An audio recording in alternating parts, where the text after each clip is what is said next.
Bienvenue à tous sur cette nouvelle vidéo. Aujourd'hui, nous plongeons dans l'un des épisodes les plus marquants de l'histoire contemporaine, la Première Guerre mondiale, et plus précisément sur le front de l'Ouest. Préparez-vous pour un voyage captivant à travers les tranchées, les batailles épiques et les moments humains au cœur du conflit.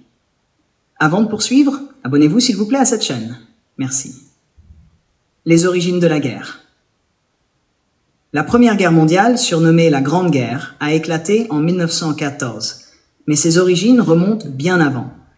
Les tensions en Europe étaient palpables, avec des alliances complexes entre les grandes puissances, la Triple Entente, France, Royaume-Uni, Russie, et la Triple Alliance, Allemagne, Autriche-Hongrie, Italie. La situation politique était une véritable poudrière prête à exploser. Au début du XXe siècle, l'Europe était un continent en pleine ébullition.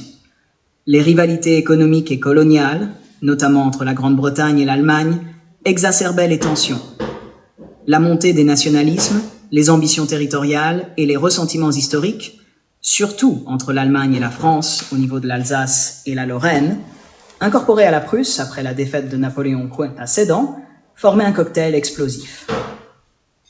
Chaque nation préparait ses armées, accumulait des armements et affûtait ses stratégies en prévision d'un conflit inévitable. L'étincelle fatidique fut l'assassinat de l'archiduc François-Ferdinand d'Autriche et sa femme, à Sarajevo, le 28 juin 1914, par principe, un bosniaque secondé par les nationalistes serbes. Cet événement déclencha une série de déclarations de guerre en chaîne.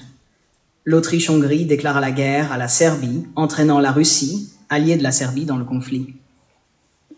L'Allemagne, suivant ses obligations d'alliance avec l'Autriche-Hongrie, déclara la guerre à la Russie le 1er août et à la France le 3 août 1914, marquant ainsi le début du front de l'Ouest. Le plan Schlieffen. Pour comprendre les premières étapes de la guerre, il est essentiel de connaître le plan Schlieffen. Ce dernier, élaboré par le général allemand von Schlieffen, visait à éviter une guerre sur deux fronts, contre la France à l'ouest et la Russie à l'est, en écrasant rapidement la France. L'idée était de passer par la Belgique, pourtant neutre, contourner les défenses françaises et prendre Paris en 6 semaines, permettant ensuite de tourner toutes les forces vers le front oriental. Cependant, la réalité fut bien différente. La résistance acharnée des Belges, notamment à Liège, la mobilisation rapide des troupes françaises et britanniques et les erreurs logistiques ont ralenti l'avancée allemande. En septembre 1914, la bataille de la Marne vit les forces alliées contre-attaquer, stoppant les Allemands à quelques dizaines de kilomètres de Paris. Cet échec du plan Schlieffen marqua le début de la guerre de tranchées, une guerre d'usure qui allait durer 4 ans. Les taxis de la Marne. Un des épisodes les plus célèbres et emblématiques de la bataille de la Marne est l'utilisation des taxis parisiens pour transporter les troupes françaises au front. En septembre 1914, face à l'urgence de la situation et la menace d'une percée allemande, le général Gallieni, gouverneur militaire de Paris, réquisitionna près de 600 taxis parisiens pour acheminer environ 6000 soldats en renfort. Cet effort désespéré mais brillant permit de combler une brèche critique dans les lignes alliées et de contrer l'offensive allemande. Les taxis de la Marne sont depuis entrés dans la légende comme un symbole de la résistance et de l'ingéniosité française. La trêve de Noël de 1914.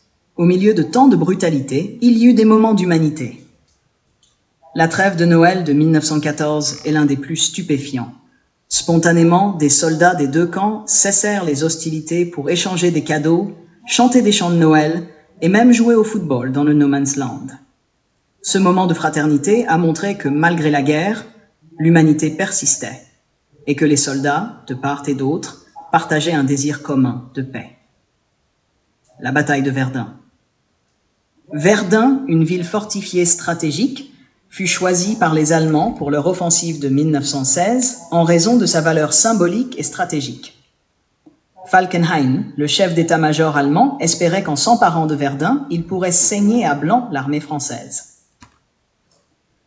Verdun, situé sur la rive droite de la Meuse, était une position clé dans le système défensif français, entouré de forts puissants tels que Douaumont et Vaux. La bataille de Verdun, qui dura 10 mois, devint l'une des plus longues et des plus dévastatrices de la guerre.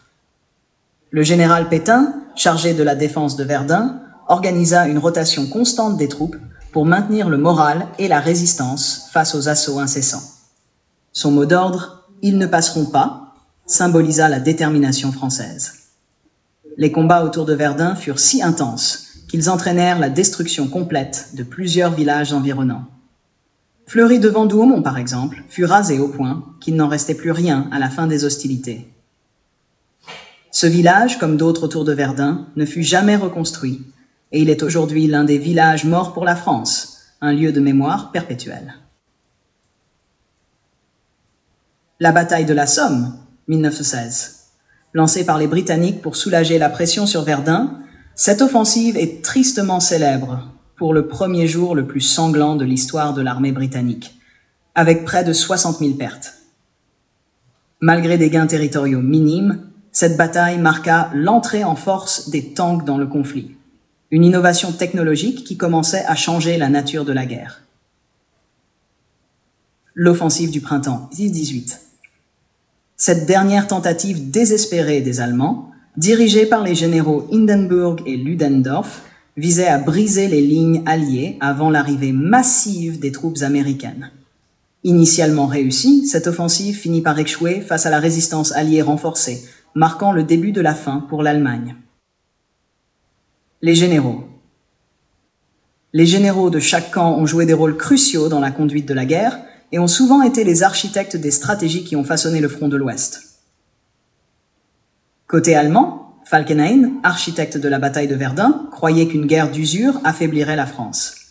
Hindenburg et Ludendorff, après avoir dirigé les succès sur le front de l'Est, prirent en main les offensives finales en 1918. Leur stratégie audacieuse mais épuisante finit par échouer. Côté français, les relations entre les généraux français furent parfois tendues, mais elles furent également marquées par une coopération stratégique cruciale. Joffre, le père de la victoire de la Marne, dirigea les premières années de guerre avec une ténacité remarquable. Pétain, le héros de Verdun, est reconnu pour ses compétences en défense et sa capacité à maintenir le moral des troupes. Enfin, Foch, qui devint commandant suprême des forces alliées en 1918, fut l'un des principaux artisans de la victoire finale, souvent en coordination étroite avec ses homologues. Les armes chimiques et Hitler. La Première Guerre mondiale fut également marquée par l'usage terrifiant des armes chimiques. Le gaz moutarde, utilisé pour la première fois par les Allemands à Ypres en 1915, causait des brûlures, des aveuglements et des morts atroces par asphyxie. Hitler, alors simple soldat dans l'armée allemande, fut blessé à plusieurs reprises au cours du conflit et fut notamment gazé lors de la bataille d'Ypres.